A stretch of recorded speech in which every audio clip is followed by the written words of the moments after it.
Kahit maulan, tuloy ang selebrasyon ng Sublian Festival at 55th founding anniversary ng Batangas City. Tampok ang street dance at float parade. Silipin yan sa report ni Denise Abante.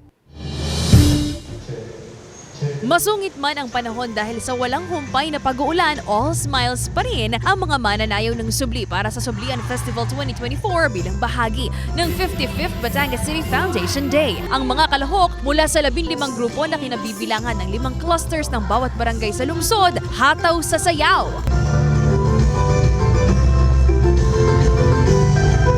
Palahaw na ang sigaw.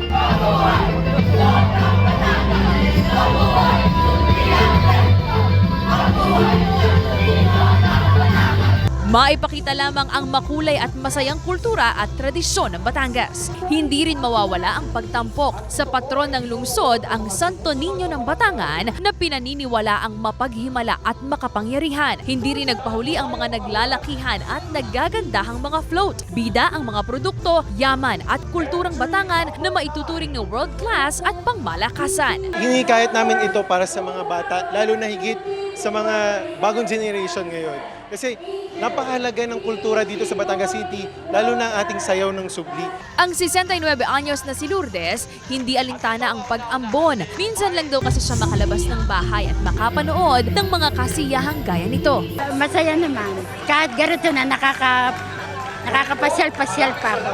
Gusto ko ako'y makakita niyan taon-taon. Namutawi sa mga ngiti at palakpakan ng mga residente, manonood at maging ang ilang bisita, ang kasiyahan ng tila pinagbigyan ng kalangitan na tumigil muna ang ulan. Bukod sa mga parada ng mga float at manunubli, may ilan ding walking contingents mula sa iba't ibang establishmento, organisasyon at grupo. Para kay Aling Feli, isang mahalagang paalala raw sa kanya, ang Sublian Festival ng mayamang kultura ng lungsod. Masarap po. May payong po. Ay, gusto ko po biski ako lang. Patuloy naman ang paghihikayat ng Batangas City LGU sa mga kabataan na mas palawigin pa at patuloy na yakapin ang sining at kultura ng lungsod ng Batangas. Sana ituloy pa ninyo ang pagsaliksik at pag-aaral ng mga sayaw, lalo na higit dito sa Batangas City, ang pinagmamalaki nating sayaw, ang Sublian ng Batangas City.